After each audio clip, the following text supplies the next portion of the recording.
자, 오늘은 이제 기본서죠. 자, 첫 페이지 보니까 뭐가 나오죠? 맨 앞에 민법 기본서. 자, 기본서가 뭐예요? 기본서가. 자, 기본서가 뭐예요? 요 기본이죠. 기본이 되는 책이 기본서라는 겁니다. 기본서 몇 회 동반하면 돼요? 3회독 정도는 해야 돼. 최소한 3회독. 3회독. 자, 그러면 이제 제가 중소기업법령에 대해서 강의를 하고 있거든요. 저기 강남에서 중소기업, 경영지도사라고. 그러면 우리가 사업을 할 때 결론적으로 몇 년은 버텨야 돼? 3년. 3년은 버텨야 돼. 그래서 거기는 3년이 많아. 3년이. 모든 게 3년. 3년의 유효기간을 두고. 그리고 우리가 잘못을 했을 때 무슨 아웃이라고 그러죠? 삼진 아웃 제도라고 그러죠. 첫 번째는 봐줘. 두 번째 봐줘. 세 번째는 안 봐주죠. 그래서 삼진 아웃제라고 이야기를 많이 하고 있고요. 그래서 적어도 이제 3회독을 해야 돼. 그러면 매일 우리가 3회독을 할 때 우리가 한 번이라도 안 보면 어때? 감을 까먹거든. 그러니까 책을 기본적으로 계속 좀 읽어야 됩니다. 요즘 젊은 사람은 책을 안 읽어. 책을 안 읽어요. 뭐 때문에 그러죠? 핸드폰 때문에 그렇죠. 요즘 수업이 30분으로 자꾸 맞춰져. 왜 그럴까요? 집중력이 떨어지기 때문에. 그래서 우리 뉴스는 몇 분이에요? 뉴스. 자, 우리가 이제 KBS 뉴스 그러면 시간이 몇 분? 30분. 그래서 자, 그러면 30분이면 내용은 뭐예요? 한 26분이 돼. 시작할 때 뭐예요?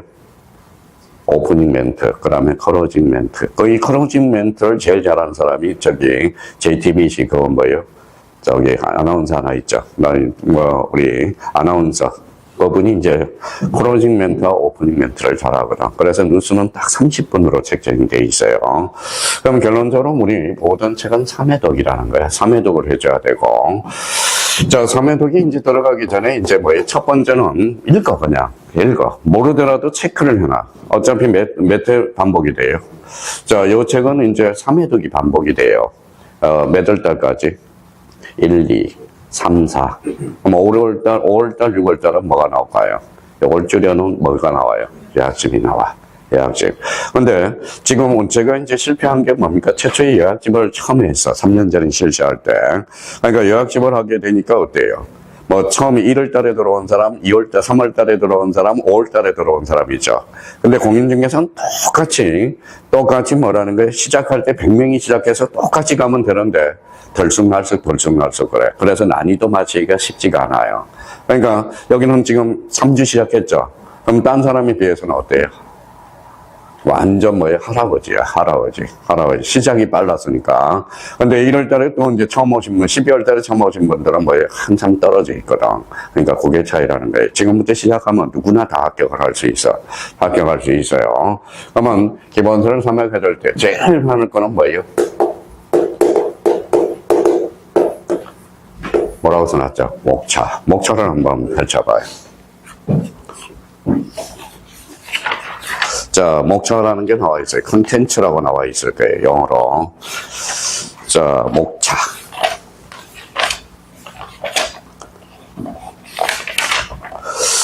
자, 차례라고 나와 있네요. 차례, 컨텐츠.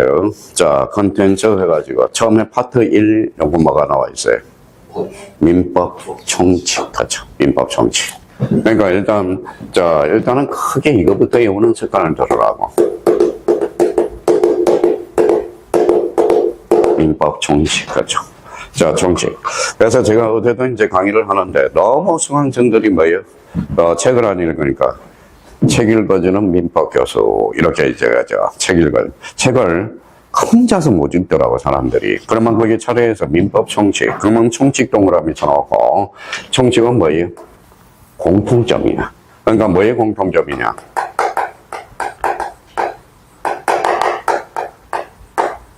이렇게 써놔요. 채권과 물건의 공통점이야.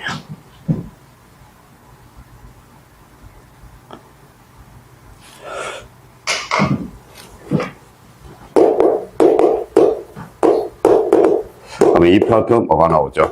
물건법 찾아봐요. 물건법. 그렇죠? 물건법은 그러면 이렇게 해서 뭐예요? 자, 14문제라고 딱 써놔요. 민법 정책은 다시 들어와서 10문제. 10문제.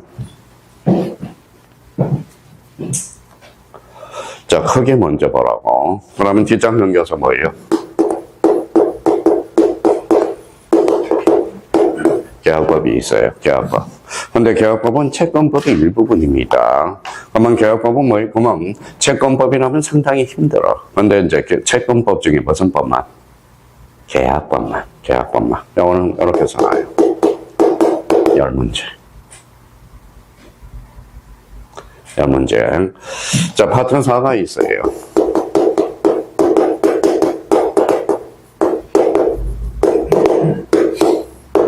민사특별법이 있어. 민사특별법. 그러면 요 특별 그러면 뭐예요? 요거는 A라고 씁니다.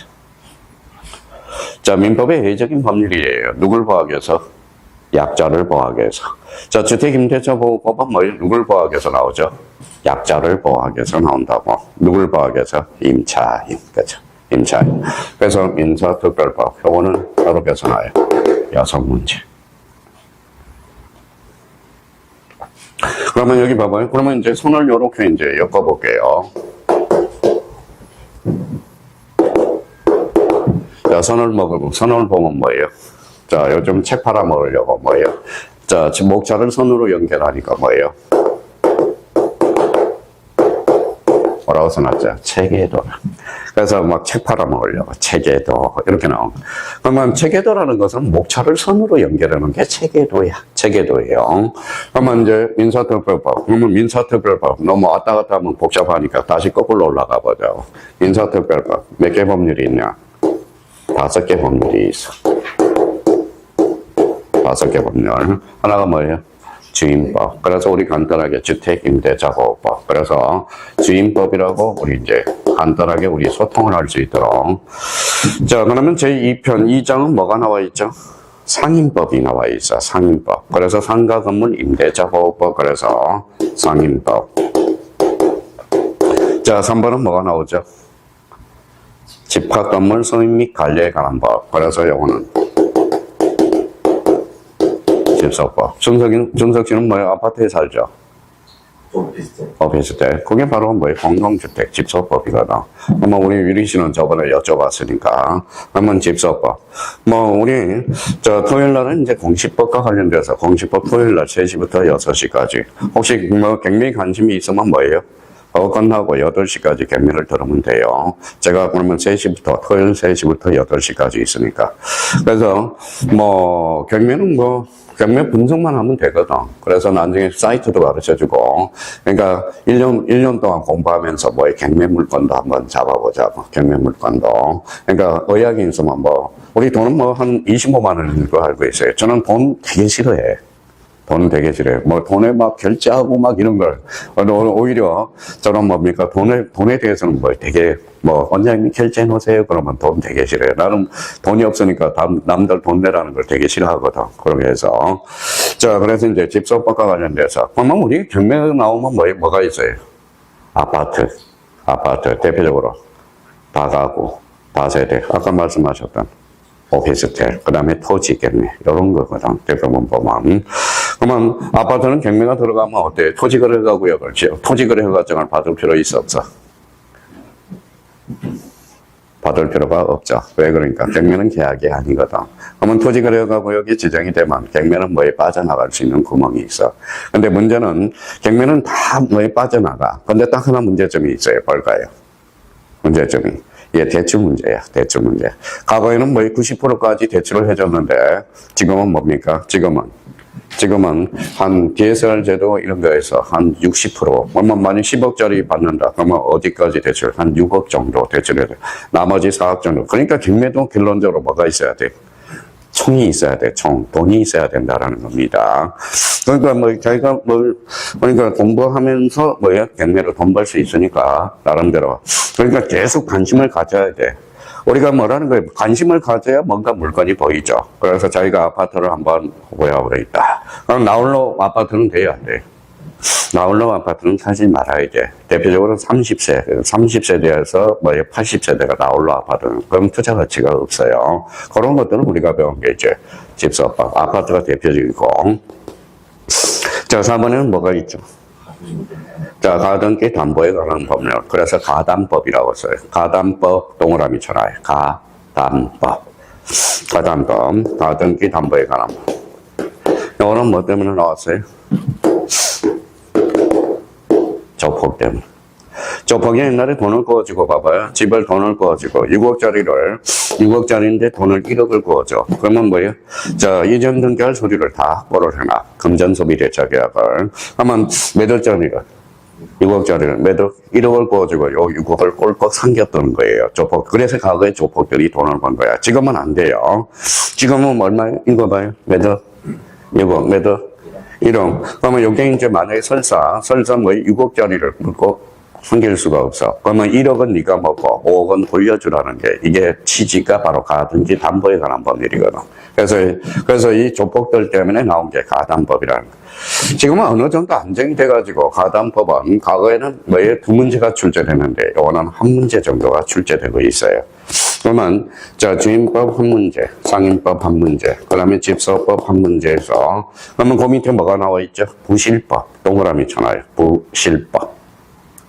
자, 부실법이 뭐예요? 부동산, 실권리자, 명예에 관한 법률. 그래서 부실법. 그럼 뭐가 부실한 것 같잖아. 그러니까 가칭 이렇게 써놔요.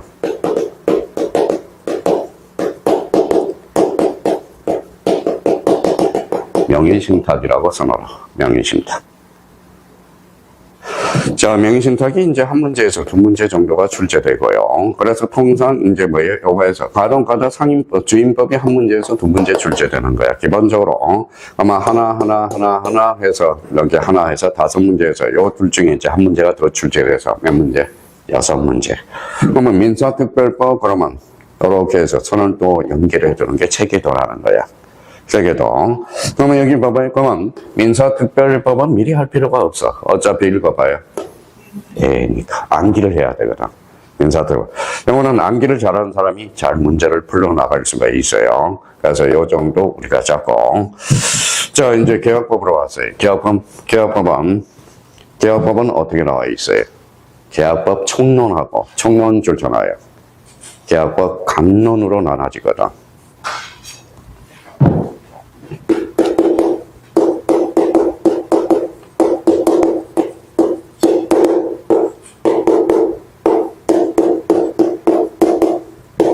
계약법 강론이에요.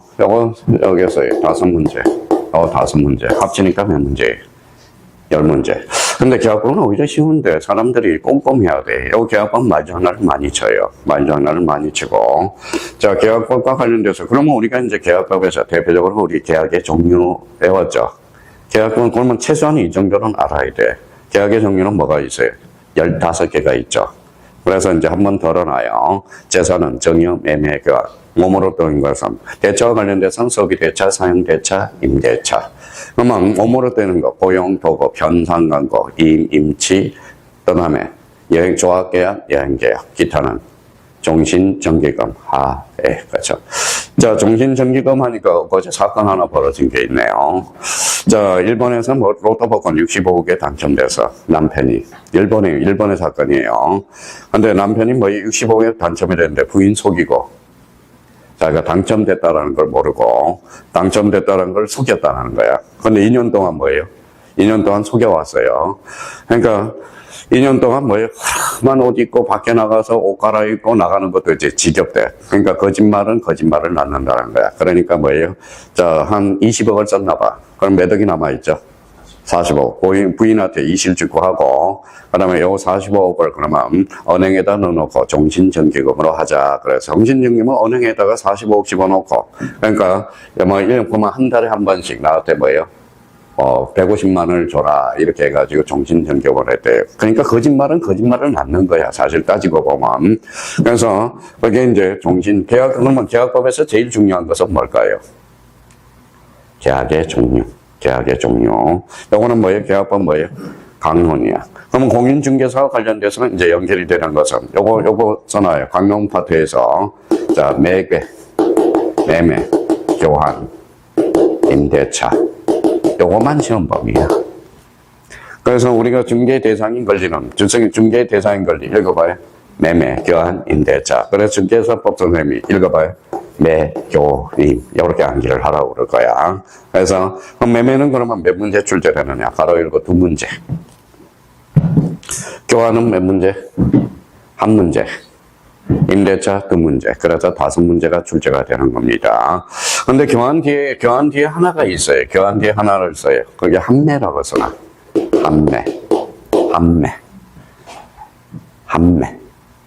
자, 그러면 봐봐요. 한매라는 것은 이거예요. 자, 밥이 있어요.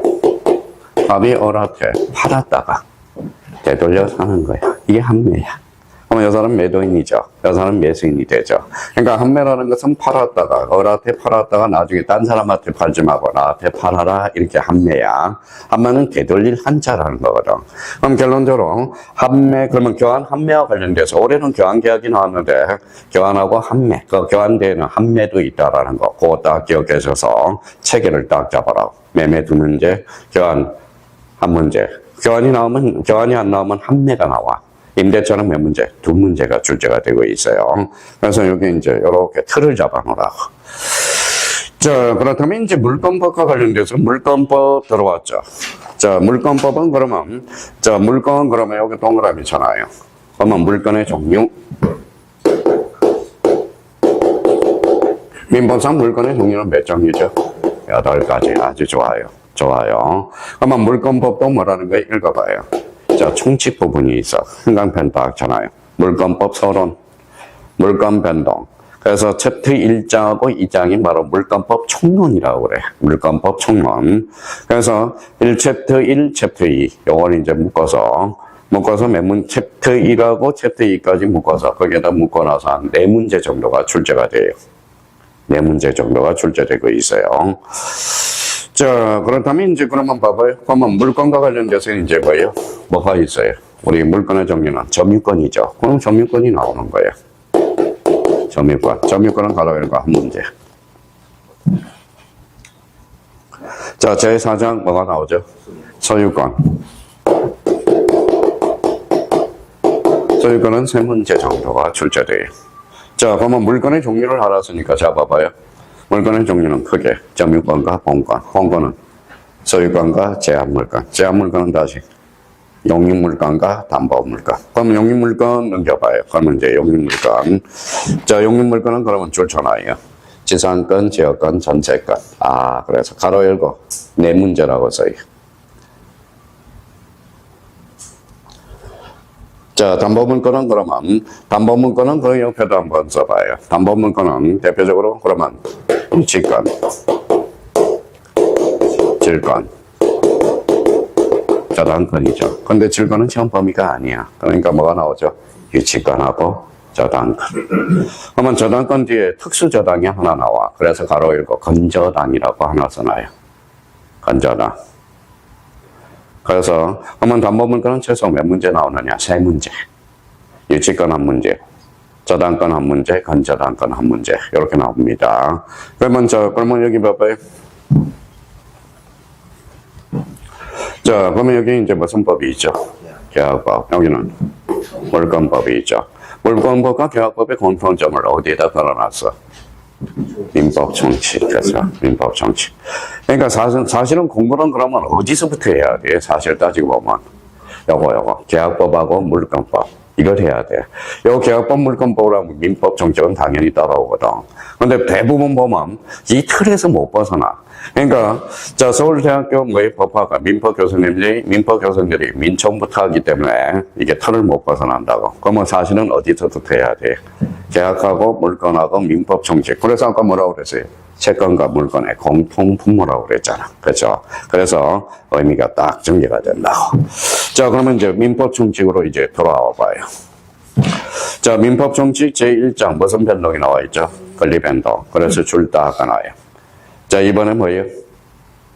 2장 법률행위 밑줄 다 하나요. 자, 우리가 배웠던 용어들이 막 나오네. 자, 3장 뭐가 나오죠? 의사표시. 자, 의사표시. 민법 총칙으로 가니까. 그 다음에 제4장 뭐예요? 법률행위 대리. 그 다음에 거기 5장. 법률행위 무효와 취소. 6장은 법률행위 부관. 그럼 법률행위 부관과 관련돼서 가로 열고 한 문제. 무효 취소 가로열고 한 문제. 자, 법률행위 대리 세 문제에서 네 문제. 의사표시 세 문제에서 네 문제. 네 문제. 그러면 법률행위 관련돼서 세 문제 정도에서 네 문제. 이렇게 이제 출제돼서 해서 이제 그렇게 이제 해서 한 최소 10문제 정도. 10문제가 확정이 돼 있어요. 확정이 돼 있어요.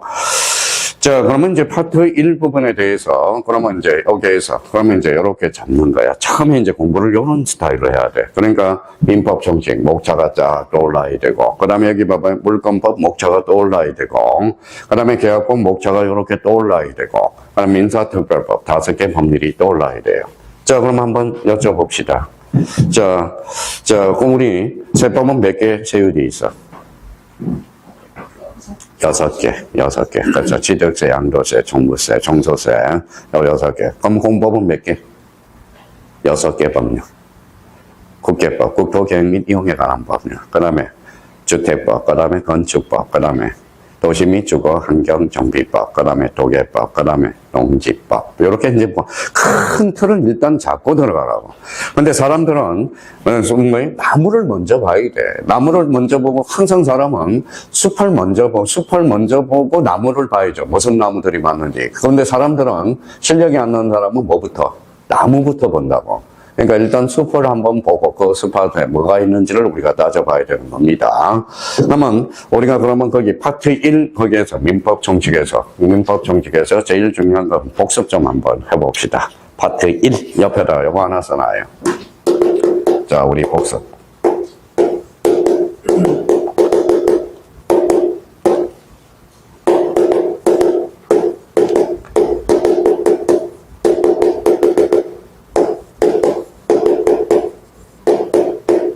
자, 요 4개가 이제 딱 떠올라야죠. 한번 써봐요, 자기가 이제.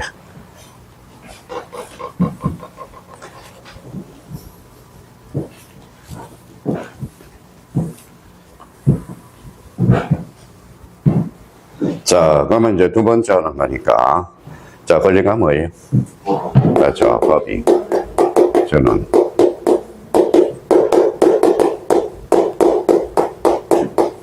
그렇죠. 자, 그러면 여기에서 힘이라는 것은 파워죠. 그래서 뭘로 연결돼요? 물건, 이익은, 채권, 그렇죠. 법이 주는 거예요. 그렇죠, 법이. 그러면 요 권리를 이루는 개개의 사실.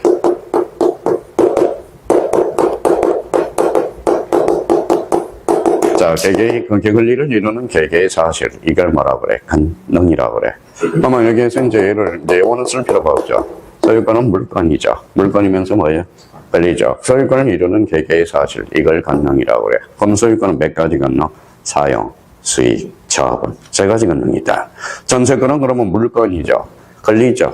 그럼 전세권을 이루는 개개의 사실. 이게 권능이거든.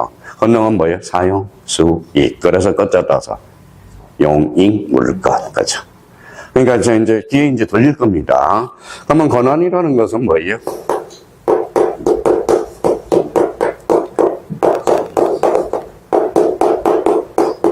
자격, 그렇죠. 지위 또는 자격. 이걸 뭐라고 그래요? 바로 권한이 돼. 법이 주는 거야. 그래서 대표적으로 우리 민법에서 대리와 관련돼서, 그럼 대리권은 뭐가 돼요? 권한이 돼. 그러면 대리권은 권리이다. 이러면 틀려요. 권한이 된다. 자, 권한이라는 것은 어떠한 행위를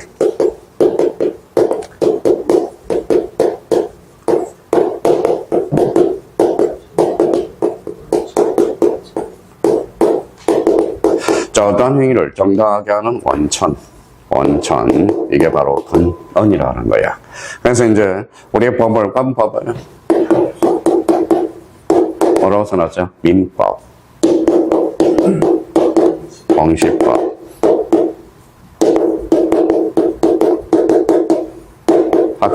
학개론은 뭐예요? 개법.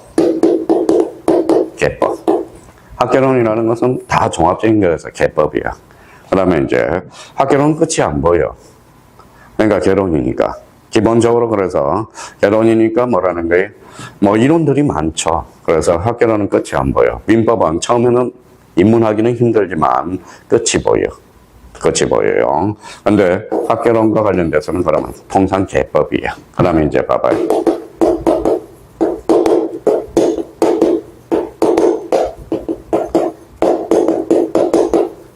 공통점은 법이죠. 자, 법이라는 것은 전제 요건이 요게 깔려 있어야 돼. 자, 우리가 그래서, 자, 이게 이제 요 네 개를 설명하는 게 뭐냐? 어디에요?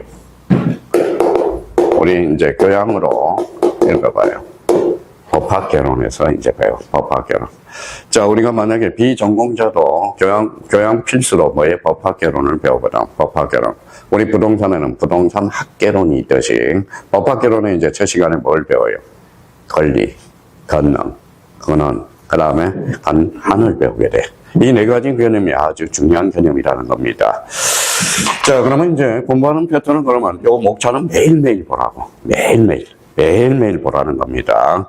그러니까 매일매일, 나 공부 오늘 책 안 읽을 거예요. 그러면 목차를 한번 처음부터 끝까지 한번 어떻게 구성되어 있는지 공부 습관을 그렇게 이제 들이라고. 그러고 나서 이제 내용으로 쏙 들어간다고. 몇 페이지로 가시냐면, 그러면 16페이지로 가봐요.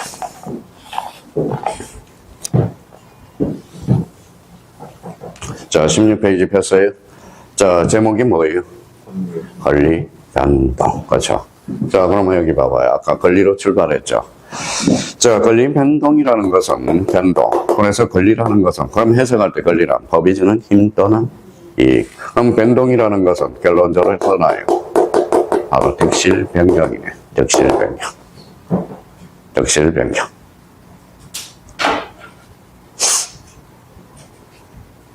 그러면 득실 변경은 두 자로 하면 뭘까요? 읽어봐요. 변동이요. 그럼 여기 한번 넣어볼까요? 읽어봐요. 물권법에 파가면 읽어봐요. 물권 변동. 채권 변동. 그렇죠. 채권 변동. 그러면 채권과 물권은 바로 민법 충칙이라고 그랬죠. 이게 권리잖아. 재산권으로서. 그럼 변동이라는 것은 등기 변동. 그러면 물권도 변동할 수 있고 채권도 변동할 수 있거든. 이게 바로 무슨 변경이다? 득실 변경이야. 득실 변경. 자, 민법은 그러면, 그러면 득실 변경이다. 권리 변동이다. 그러면 이제 민법이라는 이제 기초 규칙을 좀 따져야죠. 민법, 그렇죠. 법이죠. 민법이 뭐예요? 자, 민법, 그러면. 자, 그러면 지금 백성이 없잖아. 그러면 일반인이죠. 사인간을 규율하는 법. 규율하는 법. 이렇게 되는 거죠. 한번 읽어봐요. 공통점은. 사법이죠. 사법. 그렇죠. 사법. 자, 그러면 우리 2차 과목은 뭐 공법이 많죠. 왜? 국가가 주도하니까. 그렇죠. 그래서 사법이다. 그러면 일반이니까 일반법이 되겠네. 그래서 일반법. 그러면 이제 한번 책을 읽을 때 봐봐요. 민법은 사인 사이의 권리 의무 관계 밑줄을 딱 깔아요.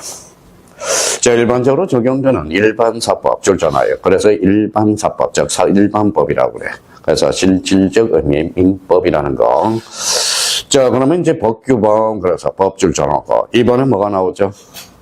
사법. 3번에는 일반법. 그래서 이제 또 큰 세부적인 틀이 있어요. 그래서 민법은 사법이면서 일반법이라는 거야. 그러면 거기 가로 4번에 한번 봐봐요. 무슨 법? 실체법. 요거는 별표 하나 놓고, 자, 실체법과 관련돼서 이제 잡아보자고.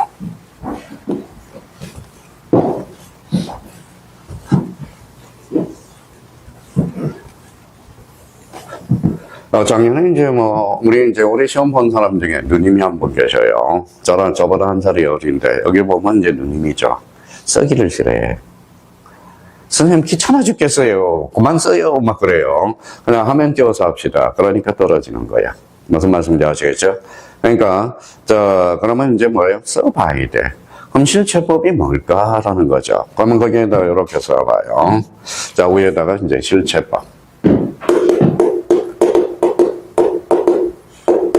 자, 실체법과 관련돼서 이제 제목 가로 4라고 써놓고, 그러면 그 위에다가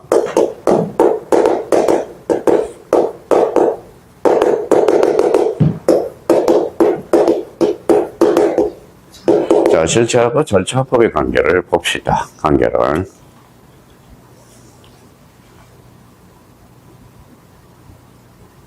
자, 그러면 이제 우리 법학에서 실체라는 것은 뭐냐? 실체 동그라미잖아요. 뭐라고 써놨죠? 내용.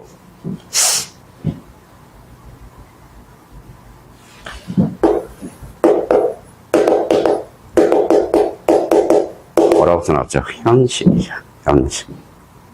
형식이죠. 우리가 이제 우리가 책을 읽을 때 절차법은 형식이야. 그럼 2차는 그러면 뭐예요? 절차법이 많아. 그러면 절차법이 많다라는 것은 2차 과목 때는 뭐예요? 결론 외워야죠. 그래서 2차 과목 때는 암기력 테스트야. 암기력 테스트.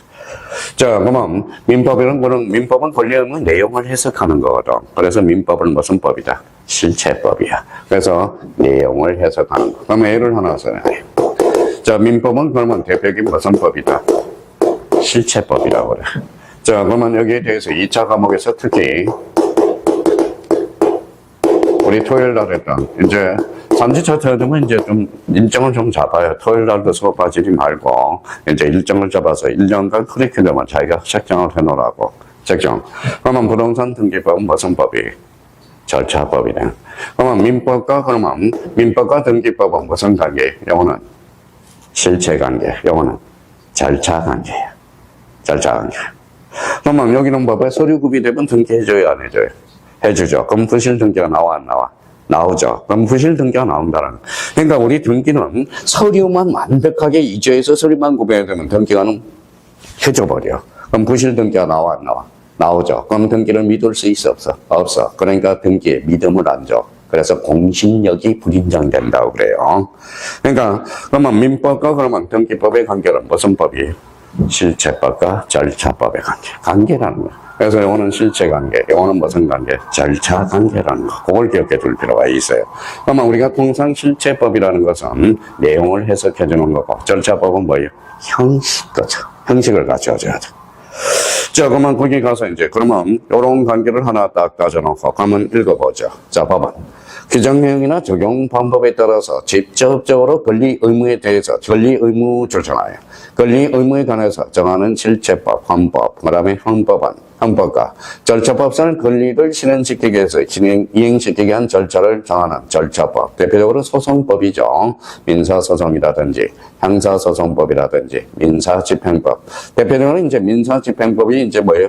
언제 하는 거죠? 자, 토요일 날 뭐예요? 6시부터 8시. 거기에서 경매 민사집행법에 규정을 하고 있어요. 자, 민법은 직접적으로 사법상 권리의 및 내용과 발생, 변경, 거기에다 줄잖아요. 발생, 변경, 소멸. 이게 뭐예요? 우리가 내자로 본지만 아까 뭐예요? 득실, 변경. 그러면 소멸을 법률 관계를 규율하는 바로 실체법이라는 거야. 실체법. 그래서 민법은 그러면 사법상 사법이며 권리 의무의 내용을 발생, 변경, 소멸의 법률 관계를 규율하는 실체법이다. 그러면 딴 데는 시험에 이렇게 많이 나왔죠. 다음 민법의 성격을 잘못 규정하고 있는 것을 골라라. 민법은 사법이면서 일반법이면서 절차법이다. X. 절차법이 아니라 실체법이야. 앞으로 이제 실체 그러면 내용이라고 해석을 하라고. 그러면 절차 그러면 형식이라는 거야. 그래서 이제 거기 요거는 쓸 필요가 없어요.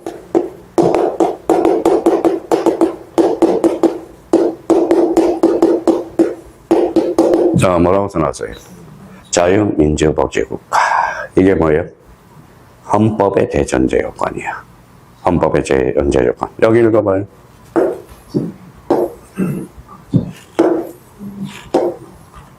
복지국가. 그렇죠. 의미가 다 있어. 읽어봐요. 자유. 읽어봐요. 평등. 그렇죠. 자유를 올리면 평등이 깨져야 안 돼. 깨지죠. 평등을 올리면 자유가 깨져. 그러면 자유와 평등을 요거 읽어봐요. 민주적 절차에 따라서. 그래서 절차에 따라서 하는 게 자유민주복지국가야. 자, 그러면 여기 봐봐요. 그러면 자유민주복지국가 헌법이 이제 그러면 자유와 평등을 민주적 절차에 따라서 뭐예요? 바로 규정하겠다라는 거다. 누구의 의무예요? 대통령의 의무야. 나는 대한민국 대통령으로서 헌법전에 대놓고 자유민주복지국가의 이념에 따라서 나는 자유와 평등을 민주적 절차에 따라서 나는 하겠다 이런 뜻이야. 그런데 이제 지금 뭐예요? 그러면 지금 뭐예요? 요번에 이제 헌법을 개정하면 여기에서 뭐가 빠질 가능성이 커요? 아니야. 자유, 전체주의로 가버려. 그래서 헌법을 개정하면, 이번에 헌법 개정 뭐예요? 하면 민주복지국가에서 자유를 뺄 가능성이 커. 니는 잔소리 하지 말고 주는 대로 받아 처먹어라. 이런 소리예요. 그래서 이제 헌법이 개정되면 대통령 연임제 단임 중임제 이게 중요한 게 아니라 이 헌법의 대전제 요건이 바뀔 가능성이 커. 무슨 복지국가? 민주복지국가. 이걸 우려하고 있는 겁니다. 무슨 말씀인지 아시겠죠? 자, 모든 것은 그러면 좋아야 좋아. 좋아라는 거예요. 그러면 여기에 대해서 그러면 우리가 실체법과 절차법, 요 의미를 우리가 보고. 그러면 민법의 재연재 요건은